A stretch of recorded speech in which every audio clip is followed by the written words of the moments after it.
네, 오늘 성경 속에서 등장하는 나오미, 또 룻, 보아스, 이 사람들은 우리 모두가 다 같은 입장에 설 수 있음을 여러분 생각해 보기 바랍니다. 우리는 누구나 다 그 입장에 다 설 수 있어요. 그리고 우리는 그런 입장 속에서 이제 우리 자신이 어떻게 행할 것인가를 오늘 성경 말씀을 통해서 함께 잘 깨달았으면 좋겠습니다. 똑같은 조건과 상황 속에서도 할 수도 있고 안 할 수도 있어요.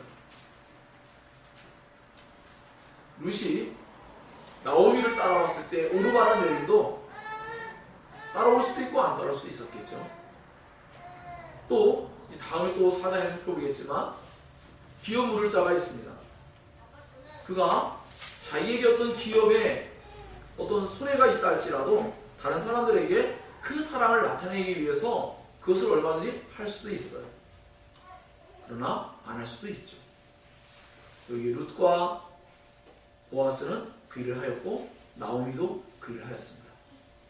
오늘 우리가 처음에 살펴보는 내용 속에 나오미가 먼저 그 일을 하였어요. 나오미가 룻에게 그 평안한 안식처를 제공해 주기를 기뻐했죠. 왜냐하면 그 전에 룻이 시어머니를 봉양할 때에 이 나오미의 마음이 너무나 흡족한 거죠. 그래서 이 며느리에게 이제 사사시대 속에서 샬롬이 없는 그 시대 속에서 샬롬, 평강을 누릴 수 있는 그 안식처를 제공해 주기를 기뻐했어요. 왜 이것이 인애의 사랑일까요? 인애의 사랑이라는 것은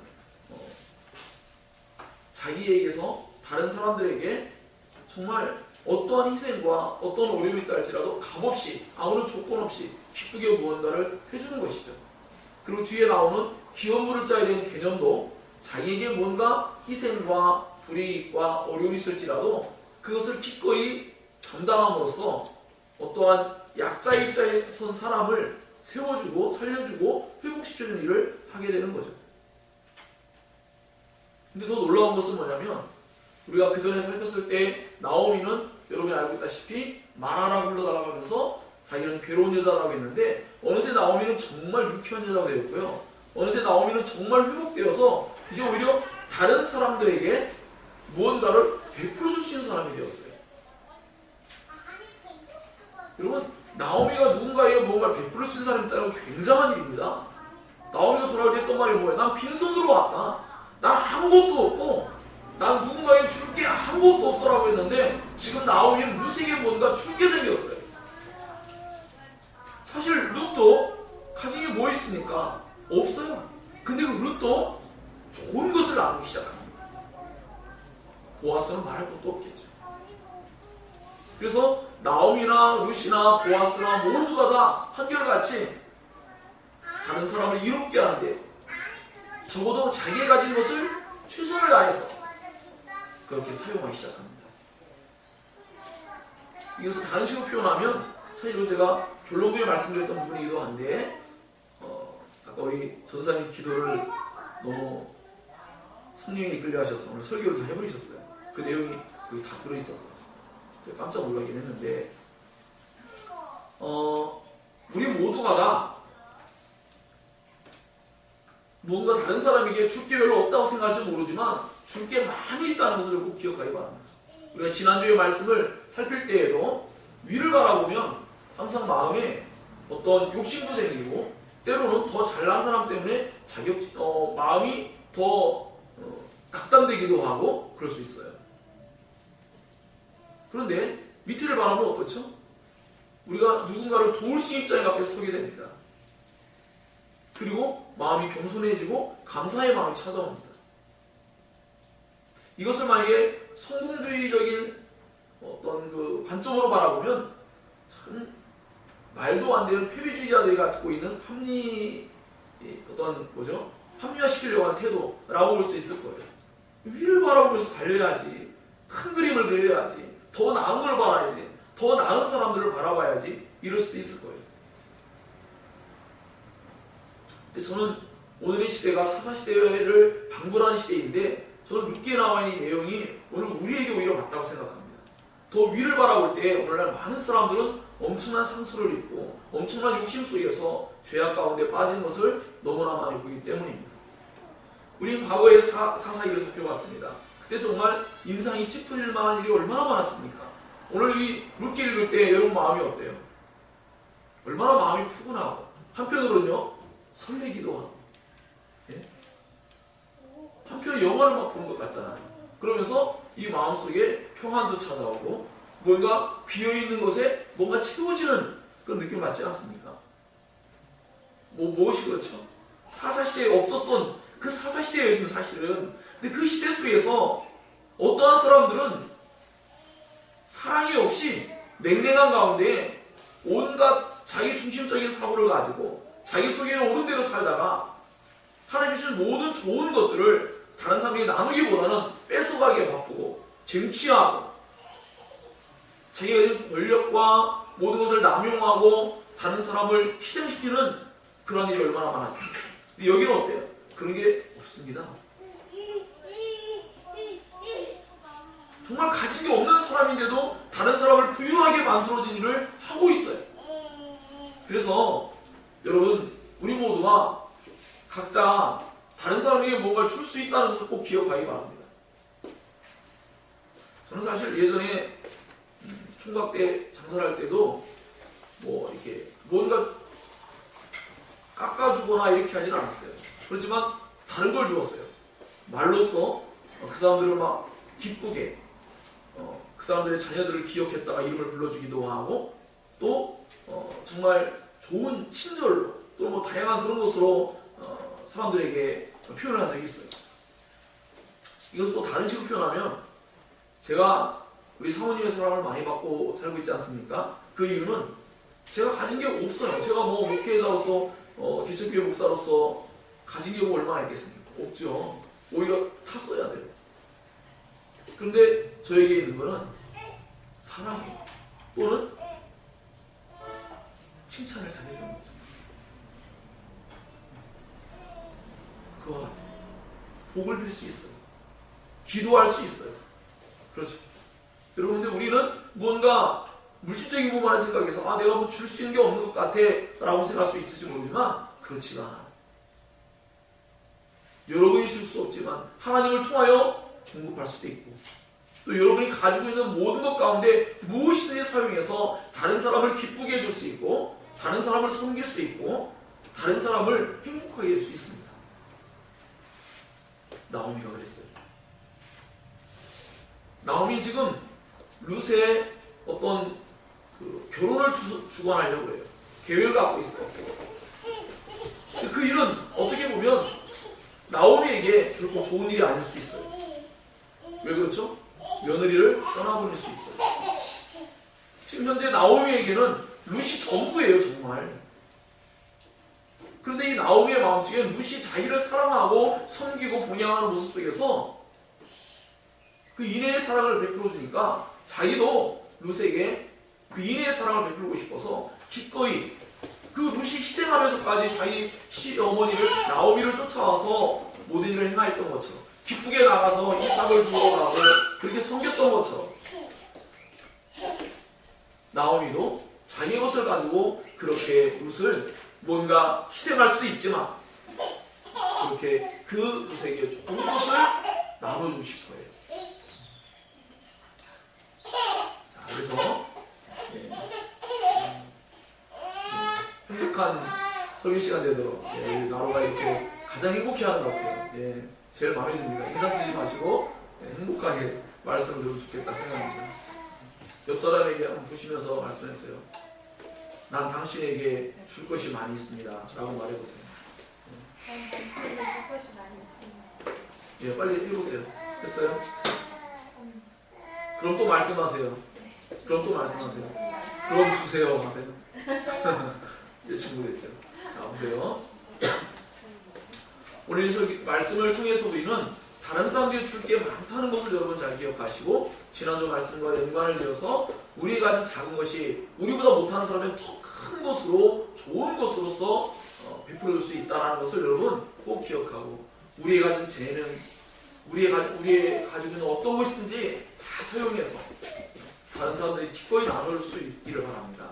그러할 때 여러분 사사기 시대 속에서 이러한 루키 속에 나타난 이 행복을 경험하는 엄청난 일이 벌어지는 거예요. 똑같은 시대인데 이 사랑, 인애의 사랑을 실천할 때 이들은 지금 행복하게 살고 있고 어떤 곳에는 전쟁이 벌어지고 어떤 곳에는 지금 폭력과 온갖 악한 일들이 막 난무하는 거예요. 이따가 예배 끝나면 우리 사모님이 교회에 대해서 꾸신 꿈을 이야기하고 싶겠다는 생각도 합니다. 제가 한번 듣긴 했는데 오늘 전사님 기도하실 때 그 이야기를 했어요. 우리 공동체가 사랑으로 하나 되는 일들에 대하여 또 참된 진리의 말씀을 하나 되는 분들에 대하여 이야기합니다. 우리가 교회가 더 많이 커져야 된다는 것은 우리의 생각입니다. 그리고 하나님께서 합당함을 주실 거예요. 더 중요한 건 뭐냐면 우리 안에서 과연 그 사랑을 이루고 있느냐는 거죠. 더 많이 생겼을 때, 더 많은 사람들이 함께 할 때 우리 자신의 사랑이 없다면 우리는 더 많은 사람이 함께 했을 때 우리는 엄청난 무언가 어려운 일을 반드시 겪게 될 겁니다.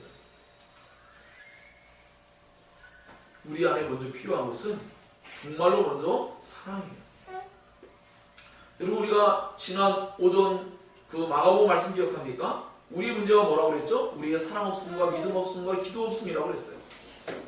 여기 어느샌가 3일 지나고 나니까 다 잊어버리셨나요?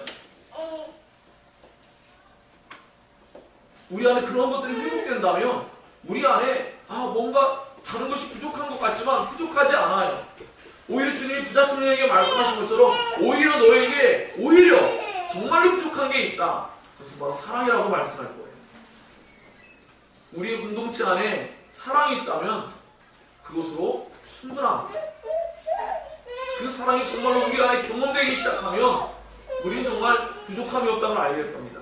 그리고 그 사랑을 또 다른 사람에게 나누어주는 것이 우리 안에서 훈련이 된다면 또 다른 사람에게 나눌 수 있는 사람이 될 것입니다. 그러므로 저는 이 사사시대의 배경 속에서 룻기에 나와 있는 이 내용들이 정말로 너무나 보석과 같고 빛과 같고 소금과 같아요. 수많은 교회가 있고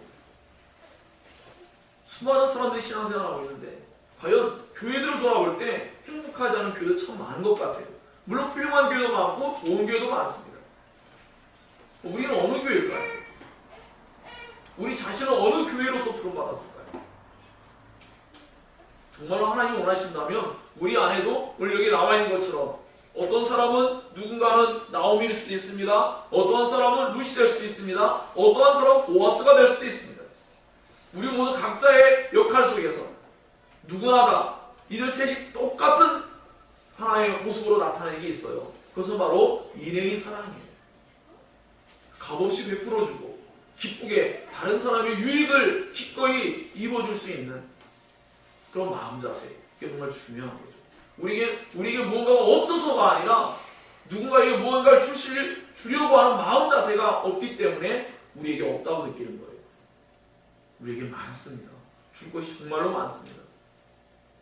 그러므로 사랑하는 여러분, 오늘 이 본문의 말씀을 통하여서 우리 안에 모두가 다 내가 누군가에게 줄 것이 참 많다는 걸 많이 깨달으시고 그것을 나누어 줄 때에 우리 그 사사시대 속에서 이 룻기에 등장하는 사람들이 겪는 이 엄청난 행복을, 이 채워짐을, 회복됨을, 평강을 우리가 경험했으면 좋겠습니다.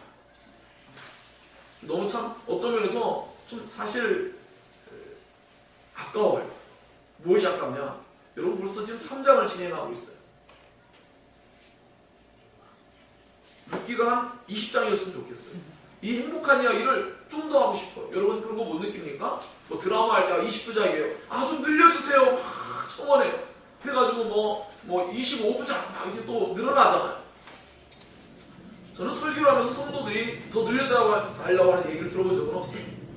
아마 제가 설교도 못해서 그럴 수도 있겠지만 성도들이 목사님 예를 들어 룻기 말씀 너무 좋았는데 좀 세세하게 더 듣고 싶어요. 이런 얘기 하는 사람이 아무도 없어요. 아무도 없어요.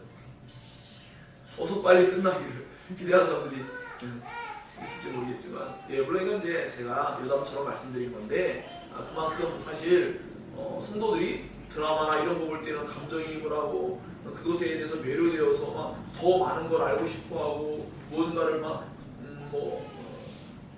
느끼고 경험하기를 바라는데 성경을 통해서도 그렇지가 않아요. 저는 이 사사기를 좀 살피다가 룻기로 딱 오니까요. 어떤 개념인지 아세요? 여러분 로마서 7장과 8장 같은 기분이에요. 로마서 7장 속에서 사도 바울이 오라 나는 곤고한 사람이로다. 이 사망의 몸에서 도대체 누가 나를 구원하랴 하면서 애통이 하는 마음을 갖고 죄에게 사로잡힌 자기 자신을 볼 때에 너무나 괴로워하다가 로마서 8장으로 딱 넘어가면서 성령의 생명의 법을 그가 선포하면서 기쁨을 막 찬양하고 노래하는 그런 모습처럼 사사기의 그 암흑 같은 시대를 지나오다가 여기 룻기로 딱 와보니까 아니 도대체 딴 세계예요. 딴 세계. 얼마나 좋은지. 그러므로 사랑하는 여러분 룻기가 남지 않았습니다. 여러분 함께 이 말씀을 살피면서 우리 전사님 기도하신 대로 이게 좋은 말씀이야. 좋은 거야. 라고 그냥 머리에만 담아두는 것이 아니라 마음에 잠깐 느끼는 것이 아니라 그것을 삶 가운데 이뤄내고자 함께 분투하고 함께 그 사랑을 이루어가는 그러한 성령 안에서의 우리의 함께함이 있어지길 진정 원합니다. 그러할 때 우리 안에 이 세상을 살아가는 게 사사시대와 같아요. 얼마나 힘겨운 날의 연속인지 몰라요. 그 가운데서 우리가 이 룻기에 나와 있는 것처럼 이러한 기쁨과 행복과 만족과 샬롬과 회복 이와 같은 것들이 우리가 교회로서 함께 모일 때 그것이 자주 경험되어지고 그것으로 말미암아 우리 안에 정말 어떤 우리 얼마 전에 우리 김현진 사모님 이야기한 것처럼 교회 가는 게 설레고 막 그런 어떤 마음들이 회복되는 우리에게 정말 필요하다고 생각해요. 의무 때문에 시간 때문에 가야 하는 것이 아니라 정말 그 소중한 하나님과의 관계성뿐 아니라 사랑과의 관계성 안에서도 서로가 그 사랑이 경험될 때에 자꾸 만나고 싶고 보고 싶고 또 그것이 성령 안에서 우리가 복되고 좋은 것들을 나눌 수 있다고 생각합니다. 그래서 꼭 기억하시고 오늘 우리가 함께 살핀 이런 룻기의 3장에 나와 있는 내용 속에서 나오미가 이제 이와 같이 룻에게 정말 그전에는 낙심하고 정말 이제 자포자기하고 거의 우울증 빠질 정도로 그런 여인이었죠. 그러나 지금 오히려 유쾌하고 오히려 자기가 다른 사람을 도울 수 있는 입장이 되어버리고 말았어요. 룻을 도와야겠다고 생각했어요. 룻에게 좋은 것을 주고 싶어요. 룻이 하나님의 복을 받기를 원하는 마음이 막 생겼어요. 그러자 그가 이제 룻에게 몇 가지를 지시하게 되죠. 그날 있었던 일들을 물어보고 난 다음에 보아스가 바로 기업물을 자 중에 하나고 자기들의 가까운 친척이라는 걸 알게 된 후에 너와 함께하던 하녀들을 둔 보아스는 우리의 친족이 아니냐. 보라, 그가 오늘 밤에 타작마당에서 보리를 까불리라. 그런즉 너는 모욕하고 기름을 바르고 의복을 입고 타작마당에 내려가서 그 사람이 먹고 마시기를 다하기까지는 그에게 보이지 말고 그가 누울 때에 너는 그가 눕는 곳을 알았다가 들어가서 그의 발치구를 들고 거기 누우라. 그가 내 할 일을 내게 알게 하리라 하고 지시했어요. 무슨 모르는 거죠. 이방 여인이잖아요. 그러니까 이곳 유다 사람들이 과연 어떠한 그 추수 때 어떠한 행동을 하는지 모르잖아요. 근데 이것을 나오미는 잘 알고 있으니까 이런 좋은 정보를 가지고 또 보아스가 가지고 있는 기업물을 자로서의 그 역할을 잘 알기 때문에 그에 또한 성품을 알고 있기 때문에 이 룻에게 좋은 것을 제안합니다. 하지만 이 제안한 내용은 사실 쉬운 건 아니에요. 엄청난 일이에요, 사실. 그런데 이 엄청난 일을 이제 이루어가는 그런 과정이 이제 발생하죠. 그래서 룻은 어머니가 말씀하신 대로 다 시행하겠습니다라고 다 하겠다는 거죠. 굉장히 적극성을 가지고 있고 이 룻이라는 여인이 그 어머니가 말씀한 그 이상을 이제 하게 됩니다. 네. 오늘 성경 속에는 계속하여 인애의 사랑이라는 건 언제나 어떤 의무조항 속에 있는 몇 가지를 계속 흉내내는 게 아니라 그 이상을 하는 그 이상의 것을 기꺼이 수고하는 그러한 일을 하는 것을 나타내 보입니다. 나오미가 룻에게 말한 내용은 어떻게 보면 룻의 입장에서는 그것을 반드시 따라야 될 아무런 의무가 없어요. 네, 지금 보아스는 어떤 남자입니까? 나이가 좀 들었잖아요. 룻은 젊은 여자예요. 그리고 한편으로는 굉장히 부끄러울 수도 있고 뻔뻔할 수도 있는 이야기예요. 그런데 그 일을 하라고 나오미가 이야기할 때에 이 룻의 마음속에 기꺼이 그것을 하고자 하는 마음이 생겼죠. 룻은 자기가 원하지 않으면 하지 않아요. 나오미를 따라올 때도 이미 자기가 원하지 않았더라면 그는 어쩔 수 없는 흉내를 내는 사람이 아니에요. 그렇다면 그는 모압으로 돌아갔겠죠. 그는 그러지 않았어요. 그는 정말로 나오미를 섬기고 싶어 했고 함께하기를 원했죠. 그리고 룻은 더군다나 이삭을 주러 갈 때도 어머니가 시켜서 나가서 우리 좀 먹을 것 좀 끼니를 어떻게 해결할 것 좀 구해와라. 그런 말 하지 않았어요. 룻이 자원했고 기꺼이 나가서 그 일을 했어요. 그의 마음속에 인애의 사랑이 있기 때문에 자기가 기꺼이 나가서 그 일을 할 수 있었죠. 만약에 그게 아니라 다른 방식으로 이야기하면 어떻게 될까요? 룻의 입장 속에서 나 여기 타지에 왔어. 난 아무것도 몰라. 어머니가 좀 나가서 사람들을 아는 사람들 있잖아요. 좀 어떻게 동냥을 하든지 어떻게 좀 알아봐서 어떻게 할 수 있지 않을까요? 이렇게 말 수 있지 않겠습니까? 그런데 룻은 그러지 않았어요. 이방 지역에 갔는데 그는 기꺼이 자기가 나가서 어머니를 봉양할 것을 구하러 나갔던 여자예요. 그렇기 때문에 룻은 지금 이 나오미가 하는 그 말에 대하여 그는 기꺼이 따르려고 할 때 그가 분명히 즐거운 마음으로 자원하는 마음으로 그 일을 이루어갔다라는 것을 분명히 알 수가 있습니다. 근데 여기에 나와 있는 내용을 살펴보다 보니까 어떻게 생각하면 은근히 우리의 마음속에 뭔가 그 한밤중에 남몰래 좀 이들이 그냥 부자인 그 보아스가 보리타작을 다 하고 난 뒤에 타작마당에 혼자 따로 누워있을 때에 그 성경에 원래 원어에는 이불이 없어요. 그 보아스가 누워있는 곳으로 가서 아마도 이제 유대인들은 겉옷을 가지고 뭐 덮든지 뭐 했겠죠. 그러면 그 발치에 가서 거기에 함께 젊은 여자가 눕는다? 뭐 어떤 개념입니까? 우리가 생각할 때 누구나 뭐 그런 거 아니야? 라고 생각할 만한 어떤 성적인 문제를 먼저 떠올릴 수 있는, 어쩌면 그 결혼도 아직 하지 않았는데 신혼밤을 처음에 치르는 것처럼 뭔가 그런 느낌을 지울 수 없는 내용을 담고 있죠. 하지만 전혀 그런 이야기가 아닙니다. 성경은 전혀 그렇게 말하지 않아요. 그래서 우리가 하나씩 살펴보고자 합니다. 자, 근데 나오미는 룻에게 너는 목욕하고 기름을 바르고 의복을 입고 타작마당에 내려가라 라고 했어요.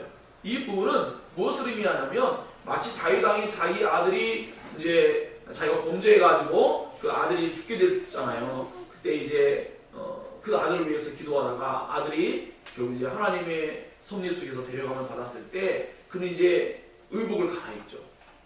그런 의미에 쓰인 용어와 똑같은 거예요. 즉 이제는 이 룻은 자기 남편을 잃은 여자예요. 자기 어떻게 보면 지금 상중에 있는 여자라 다름이 없어요. 다른 남자를 가까이 할 수 있는 입장이 되지 못하는 그런 입장이 있는데 지금 오유복을 갈아입고 목욕을 하고 기름을 바른다는 의미는 자기가 이제 결혼을 이제 할 수 있는 그런 입장이 되었다라는 것을 사람들에게 나타내 보일 수 있는 그런 행위예요. 쉽게 말하면 자기가 결혼을 이제 하려고 하는 입장에 선 어떤 예의로서 그것을 나타내는 것이에요. 자, 그러면 타작마당에 내려와서 그 사람이 먹고 마시기를 다 하기까지 그에게 보이지 말고, 이것은 보아스가 과거에 이제 여러분 잘 기억하다시피 룻이 모압 여자잖아요. 모압이 어디서부터 비롯됐습니까? 과거에 창세기 29장에 보면 뭐가 나오죠? 거기에 아브라함의 조카 롯이 나오죠.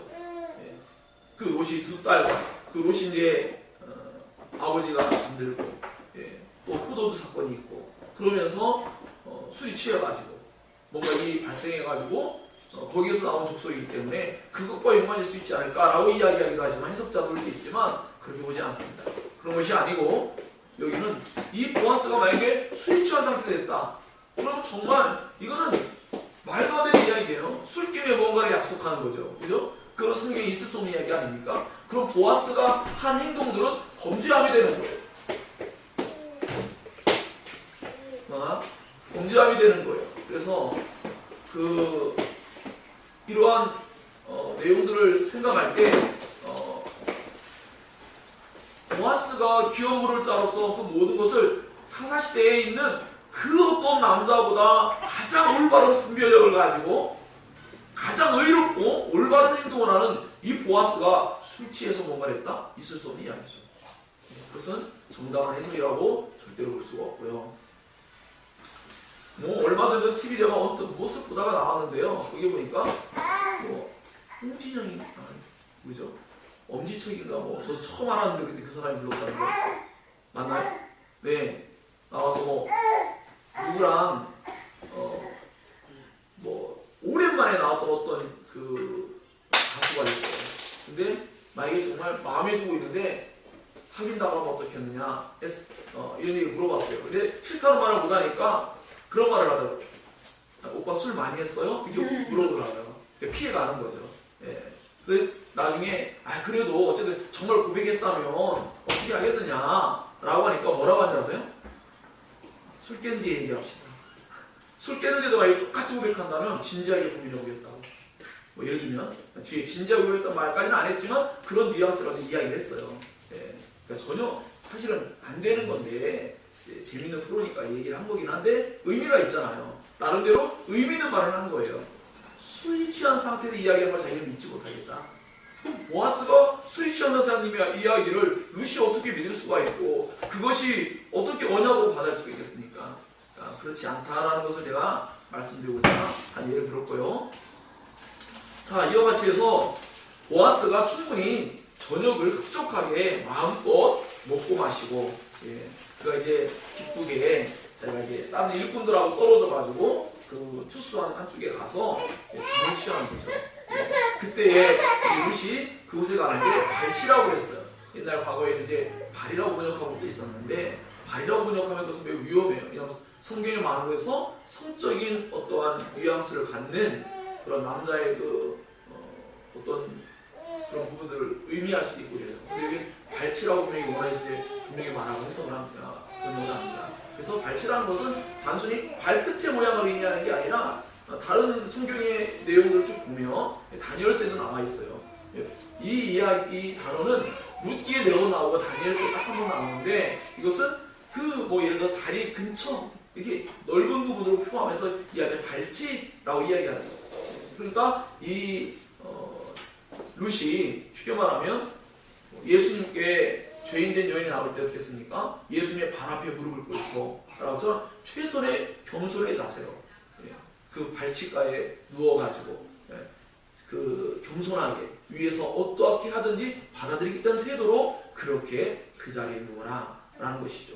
눕는다는 의미는 뭡니까? 그것은 내가 당신과 함께하길 바랍니다 라는 개념을 가지고 있으니까 결혼을 요청하려고 하는 하나의 어떤 언어적인 어떤 표현이에요.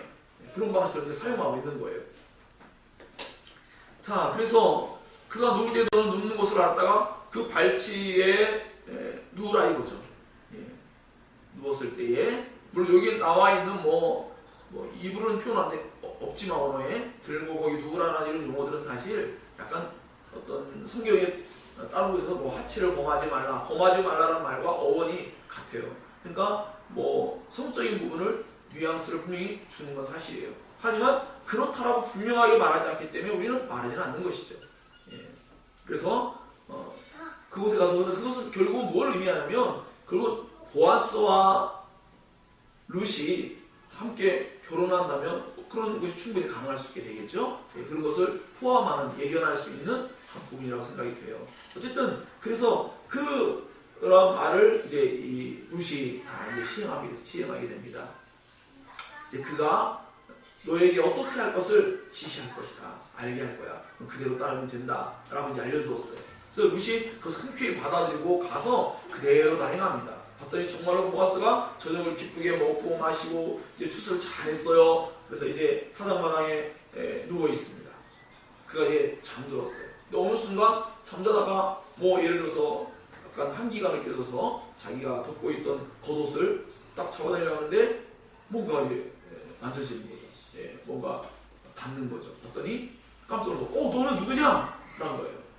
그래서 룻이 저는 당신의 시녀 룻입니다. 여기서 쓰여진 용어는 앞에서 말했던 당신의 시녀보다 더 못한 입장 속에 있는 하녀처럼 말했던 그 룻이 지금은 거기에 쓰여진 용어는 그 보아스에게 매우 친근히 날마다 보아스와 함께하고 있던 옆에 있는 시녀들처럼 그런 표현을 사용하는 거죠. 친근감 있게. 그러니까 나중에 이제 보아스도 룻에게 내 딸아라고 하는 친근감을 표현하죠.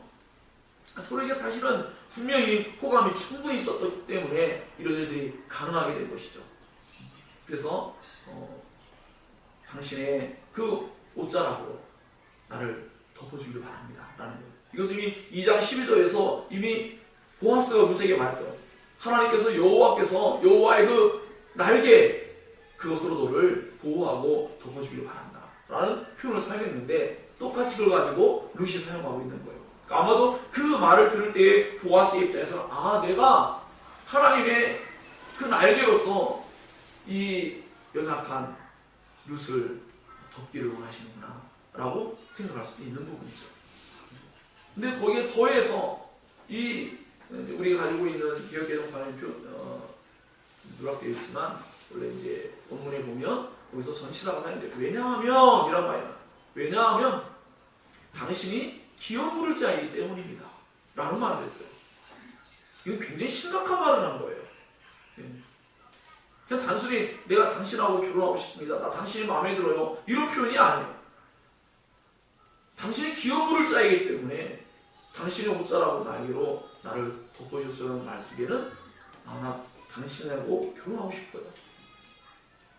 근데 그 이유는 뭐냐? 당신이 나의 기업 부를 자이기 때문입니다. 라고 이야기하는 거예요. 근데 이 내용은요, 신학자들이 이제 말하기를 두 가지 내용이 사실은 함께 같이 포함되어 있는 거예요. 뭐냐면 여기에 나와 있는 것은 기업 부를 자는 절대로 계대 결혼을 말하지 않아요. 어떤 재산상의 손해를 끼쳤을 때 그것을 대신 물어줘가지고 그 사람들의 기업이 끊어지지 않도록 하는 거잖아요. 기업 부를 자가. 예. 계대 결혼은 뭡니까? 형이나 동생이 죽었을 때에, 그죠? 그 아내에게 그 사람의 이름을 가지고 아이를 낳게 해가지고 그 아이를 계속해서 존속하게 해가지고 그 사람의 그 어떤 가지고 있는 그 이름을 존속시켜주는 거예요. 우리나라에도 옛날에 그런 일이 실제로 있었어요. 시바지처럼 그런 것도 있었잖아요. 그런데 그런 것처럼 그러한 것이 두 가지가 결코 함께 말하지 않아요. 성경의 어느 곳에서도. 그런데 이 룻은 지금 그런 이야기를 해요. 그래서 학자들은 이 룻이 지금 모세율법을 잘 몰라서 그런 게 아니냐 이런 얘기도 하고 여러 가지 막 해석을 이야기해요. 두 가지의 의미를 다 이야기하는 것이 아니냐 이렇게 이야기하기도 하고요. 예. 여러 가지 충분히 해석이 가능할 수도 있지만 여하튼 그 근본적인 내용을 명확히 할 수는 없지만 적어도 기업 물을 자로서의 그 말을 가지고 지금 청혼을 하려고 하는 건 사실입니다. 그리고 그것을 통하여서 룻은 지금 사실 단순히 보아스와의 결혼 문제만 가지고 이야기하는 게 아니라 기업 물을 자라고 이야기하면서 나오미와 연관된 나오미의 자식 말론의 아내였던 이 룻이 그 죽은 자의 이름을 잊어버리게 하지 않고 그 아이를 낳게 해서 그 이름을 존속하게 하고 그 가게를 이어가게 해주기를 바란다는 의미로 이 지금 보아스에게 이야기하는 거예요. 이해하시겠습니까? 그러니까 이것은 사실 굉장히 어려운 부탁이에요. 그러니까 보아스 입장에서는 이것을 얼마든지 나 할 수 없어 라고 말할 수도 있어요. 그런데 그렇게 하지 않죠. 여튼 여기에 나와 있는 이런 내용을 쭉 살펴볼 때 현재 이 룻이 이야기했던 이 이야기는 두 가지의 것을 함께 복합적으로 지금 이야기하고 있는데 결론적으로 이야기하면은 사실은 룻은 자기만의 어떤 이익 때문에 이 보아스에게 온 게 아니에요. 그래서 뻔뻔하게 자기가 뭔가 이 보아스를 통하여서 더 나은 삶을 추구하고자 하는 그런 것이 아니에요. 그것은 이제 사사시대에 있었던 다른 곳에서의 비유수에 여러분 말씀할 필요는 있잖아요. 여기 나와 있는 사람들은 보다 나은 삶을 위해서 다른 사람을 이용하거나 그러지 않아요. 오히려 다른 사람들이 보다 나은 삶을 살도록 자기 자신을 희생하는 모습을 보이는 거죠. 룻도 지금 얼마든지 이 보아스가 이미 이야기한 바와 같이 더 젊은 사람들과 얼마든지 결혼할 수 있는데 나이들은 자기에게 와서 이런 이야기를 할 때 사실은 룻이 보아스에게 재밌어요. 보아스에게 인애의 사랑을 베풀고 있는 거예요. 보아스만 인애의 사랑을 자기보다 어떤 재산이 부족한 사람들에게 나눌 수 있는 게 아니라 룻이 보아스에게 인애의 사랑을 이제 나타내고 있는 모습을 지금 보여주고 있어요. 그래서 우리 모두는 아무것도 없다고 말할 수 없어요. 우린 다른 사람 모두에게 우리가 가진 좋은 것을 줄 수 있어요. 우리가 가진 행복을, 우리가 가진 소중함을. 근데 무엇보다 가장 중요한 것은 우리 안에 예수 그리스도를 나눌 수 있는, 즉 사도 베드로가 성전 유문에 앉았던 안진뱅에게 말한 바와 같이 내가 다른 것은 없다. 그러나 금과 은도 없다. 그러나 나에게 너에게 줄 수 있는 하나 있는데 예수 그리스도의 이름이다. 예수 그리스도의 이름으로 일어나 걸어라 라고 했던 것처럼 우리 안에 분명히 어떤 것이든 간에 우리 분명히 좋은 것을 가지고 있음을 여러분 꼭 기억하십시오. 그래서 룻이 이 보아스를 그렇게 여긴 거예요. 여러분 나이가 우리 젊은 우리 자매들은 알 거예요. 자기가 나이가 한참 많은 사람하고 결혼한다는 게 그게 쉬운 일은 정말 아니죠. 그분이 우리가 말할 때 저 사람이 그렇게 결혼했다라고 하면 돈 보고 결혼한 거 아니야? 이런 얘기를 흔히 하잖아요. 룻은 그런 입장이 아니에요. 그의 마음속에는 바로 이러한 이것이 나중에 엄청난 일로 발전합니다. 여러분 이것은 나중에 결론부에 또 말씀드리겠지만 엄청난 이 축복을 만들어내는 게 말씀이에요. 가깝게는 다윗 왕이 출생하는 일에 이들의 모유가 기여합니다. 서로가 서로에게 축복의 통로가 됩니다. 보아스는 룻은 보아스에게, 나오미는 룻에게, 룻은 또 나오미에게, 룻은 또 보아스에게 서로가 모두가 다 나중에 보리를 6번 되어서 갖다 주다 시어머니에게 주라 한 것처럼 보아스가 또 나오미에게 모두가 다 서로가 더 많은 사랑을 베풀고 나누고 있어요. 서로가 축복의 통로가 되고 있어요. 각자. 이것은 나중에 무엇과 비교해서 큰 엄청난 발전을 이루냐면 그들도 모르는 사이에 나중에 알고 보면 예수 그리스도가 탄생하는데 온 인류가 구원을 받고 하나님 택자들이죠. 온 인류가 구원받는데 예수 그리스도가 오시는데 이들 모두가 축복의 통로가 되는 거예요. 이들 모두가 이렇게 함께 사랑을 나누지 않았더라면 이들이 그러한 축복의 통로로서 결국 쓰임받지 못했겠죠. 이들 모두가 서로에 대한 사랑을 나타내 볼 때 그들은 미처 감지하지 못했지만 그들은 전혀 예측할 수 없었지만 앞으로 그 뒤에 엄청난 일이 벌어질 것을 그들은 아직은 모르고 있죠. 하지만 그들은 그 현재의 삶 가운데 하나님의 율법의 정신을 잘 지켜서 다른 사실 속의 모든 사람들이 사람의 삶의 기준이 하나님의 말씀이 아니고 자기 속에는 옳은 대로 자기의 유익을 얻는 대로 그렇게 살아가는 그 시대 속에서 여기 있는 모이는 사람들은 모두가 다 율법의 정신을 잘 이해하고 있어요.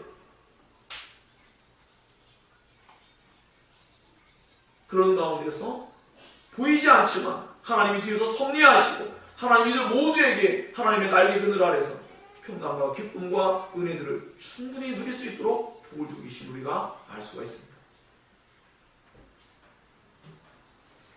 자, 그렇기 때문에 이와 같이 룻이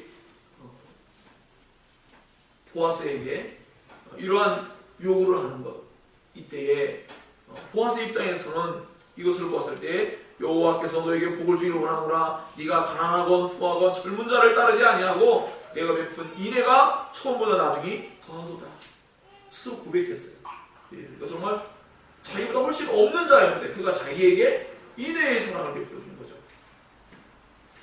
그러면서 우리가 아까 찬송 부른 바와 같이 하나님께서 낮에는 구름 기둥, 밤에는 불기둥으로 함께 했던 거죠.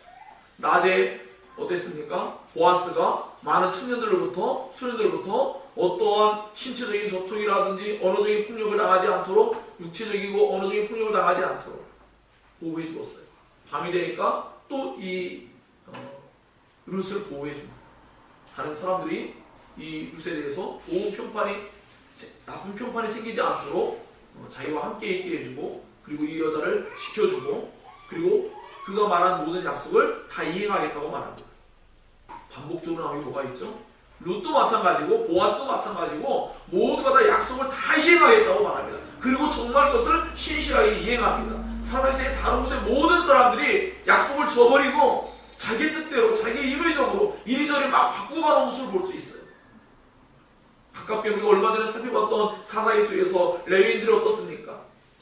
약속을 했어요. 그렇지만 또 다른 사람이 나타나면 또 옮겨갑니다. 더 나은 조건이 생기면 또 옮겨갑니다. 수많은 목회자들도 이리저리 막 옮겨다닙니다. 성도들도 이리저리 막 옮겨다닙니다. 하나님 앞에서 이 약속과 서약도 다 무시되어지고 함께 교회로서 구성된다는 게 얼마나 엄청난 하나님의 은혜인 줄을 알지 못하고 임의적으로 자기 마음대로 그렇게 행동하는 일이 얼마나 많습니까? 그런데 여기 룻과 또 보아스가 동일하게 가지고 있는 생각들이 뭡니까? 그 말씀을 너희 원하고 요청한 것을 약속하겠다. 신실하게 이행하겠다. 앞서 나왔던 사사기 속에 수많은 잘못된 맹세와 달리 여기에서 하나님 말씀에 근거하여서 여호와의 축복을 빌고 여호와로 말미암아 그 약속을 반드시 지키는 신실한 태도를 가지고 있고 그것을 이루어요. 그 보아스가 이 말을 다 마친 후에는 성문으로 들어갑니다. 그 말을 이루려고 기업 물을 자가 더 가까운 친족이 있었어요. 그 친족이 만약에 이 룻의 기업 물을 자가 되길 원한다면 그렇게 해야겠다. 그럼 만약에 그가 책임을 나가지 않는다면 내가 반드시 너가 말한 것을 다 지키겠다. 저는 한편으로 이런 생각을 해봤어요. 제가 만약에 보아스예요. 그러니까 저는 아직도 약간 사사시대 사람과 유사한 면모이 있는 것 같아요. 뭐냐면 여러분 지금 룻이 보아스의 발치에 이렇게 누웠다라는 것은요, 여러분 잘 생각해 보세요. 사사시대 속에 엄청난 일이에요. 다른 곳에서는요, 그냥 성폭력이 그냥 일어날 수 있는 장소예요. 그런 상황이에요. 근데 이 보아스가 나타내는 모습들이 얼마나 멋진지 정말 멋지다는 생각을 하지 않을 수가 없었어요. 그리고 또 한편으로는 제가 생각할 때 정말 지금 룻이 마음에 들어요. 그러면 그 귀여운 물을 자를 뒤로 하고 그래 내가 할게. 난 너가 마음에 들었어. 우리 그렇게 하자. 너 더 가까운 친족이 있는데 걱정하지 마. 그건 내가 해결할게. 이렇게 하지 않았어요. 그는 하나님의 주권을 인정했고 믿었어요. 그는 정말 자기 개인의 사실만으로 정말 하고자 했더라면 이렇게 말할 수가 없었어요. 그래서 이미 이 보아스는 앞서서도 말할 때에 그는 자기가 나이 많은 사람으로서 너에게 어떤 핵심을 품고 있지 않다라는 것을 미리 1장부터 이야기했어요. 2장부터 이야기했어요. 그리고 지금도 여전히 룻의 마음을 잘 알고 있어요. 기업 물을 자가 필요한 걸 알고 있어요. 그 룻이 가지고 있는 그 소중한 인애의 마음을 잘 알고 있어요. 그래서 자기 개인의 핵심을 가지고 망가뜨리려는 태도를 보이지 않아요. 정말 저는 제가 그렇게 쓸 것 같단 말입니다. 제가 너무나 마음에 드는 여인이, 이방 여인인데, 참 너 젊은 여인 치고 참 멋지고, 정말 현숙한 여인이다. 예? 누구나 그 성문 사람들이 그 예루살렘 성 안에서 베들레헴 사람들 이렇게 이해할 만큼, 인정할 만큼 그런 상황 아닙니까? 근데 얼마든지 탐낼 수도 있어요. 자기가 가진 입지가 어떻습니까? 권력을 가지고 있어요? 권위를 가지고 있어요? 더 나은 걸 제공할 수 있어요? 얼마든지 가능할 수 있는 입장인데 그는 하나님의 말씀의 그 법칙을, 기준을 그대로 적용합니다. 정말 신실하다고밖에 말할 수 없는, 어떻게 사사시대에 이런 일이 벌어지고 있을까? 라고 싶은 생각이 들 정도입니다. 그래서 룻도 자기 개인의 이익 때문에 한 것도 아니고 보아스도 단지 자기 개인의 남자로서의 핵심을 가져가는 게 아니라 모두가 다 하나님의 말씀이 삶의 기준이고 그것이 자기들이 하고자 하는 모든 일들의 판단에, 분별에 모든 근원이 되었습니다. 그것이 기초가 되었어요. 이것이 사사시대 사람들과 완전히 다른 면모지 않습니까? 자기 소견이 옳은 대로가 아니라 하나님의 말씀에 근거하여서 그 말씀의 뜻을 따라 너무나 아름답게, 너무나 경건하면서, 너무나 다른 사람을 소중히 여겨주면서 그렇게 하나님의 뜻을 이루어가고 있는 그런 모습들이 참 너무나 엄청나다 생각해요. 저는 그래서 우리 교회도 이와 같이 이러한 사랑을 우리가 함께 경험하고 나눌 수 있길 바랍니다. 우리가 서로가 서로에 대한 인의 사랑을 나눌 때 이런 엄청난 일이 우리에게도 얼마든지 경험될 수 있다고 봅니다. 그럼 우리 자신들이 자기 이익만을 추구하고 자기 속에 오는 대로 우리가 살아가고 자기 배만 유익을 위해서 살고자 한다면 우리는 이러한 공동체를 이룰 수가 없고 이러한 사랑을 누리기는 어려울 것입니다. 그래서 보아스 이와 같이 그 기업 오는 자가 그 책임을 회피한다면 내가 마땅히 그 일을 이뤄가겠다. 내가 분명히 맹세하겠다. 아까도 말씀드렸지만 사사기 다른 곳에 수많은 사람들이 그 잘못된 맹세, 자기 이익을 위한 맹세를 했다면 지금 보아스는 자기 이익을 위한 맹세가 아니라 룻과 나오미와 그들을 위해서 그리고 주님의 말씀의 기준을 가지고 올바르게 맹세하고 있어요. 완전히 다른 모습이에요. 다른 모습이에요. 그리고 여호와의 이름을 정말로 걸고 그가 맹세할 때 그는 정말로 여호와의 사람이었고 그것을 정말로 이해할 수 있는 참다운 마음의 기준이 서 있는 사람이었어요.